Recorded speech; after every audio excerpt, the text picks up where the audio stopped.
At the time of its premiere, the Rugrats Passover episode was the most viewed show in Nickelodeon history, but not everyone was happy with how it depicted Jewish people. Here's how this 1995 classic came to be. The idea for the episode first came up in 1992, when Nickelodeon asked the Rugrats staff to consider making a Hanukkah special, but the writers thought it would be funnier and of more historical interest to do a Passover episode instead. One of the episode's co-writers, Jonathan Greenberg, said in an interview in 2023 that they went with Passover because it's actually the most important Jewish holiday, except for maybe Yom Kippur. And that compared to other Rugrats scripts, this one came together pretty easily. Quote, "We just used the Charlton Heston movie, The 10 Commandments. We didn't even have to look at the Haggadah. We just watched the film and did whatever they did in the 1950s. One challenge the writers faced was making a more G-rated version of the story that wouldn't be too frightening to children. So they left out plagues like the river turning to blood and people getting boils. And rather than killing the firstborn, the final plague is euphemistically changed to taking away the firstborn." Greenberg said the episode works because it aligns the themes of freedom and childhood. A lot of childhood is about wanting to do stuff and not being allowed to do it.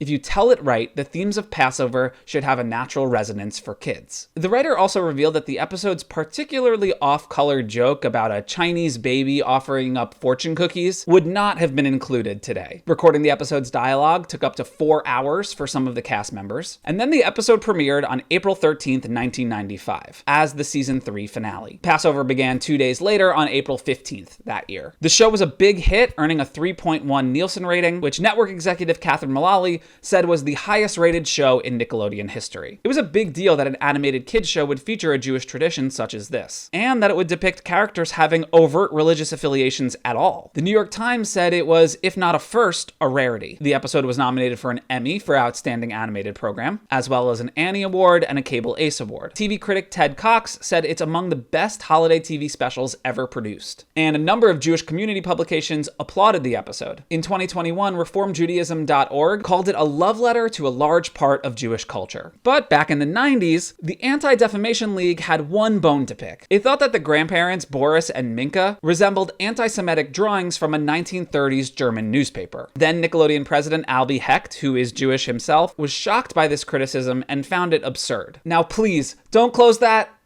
door.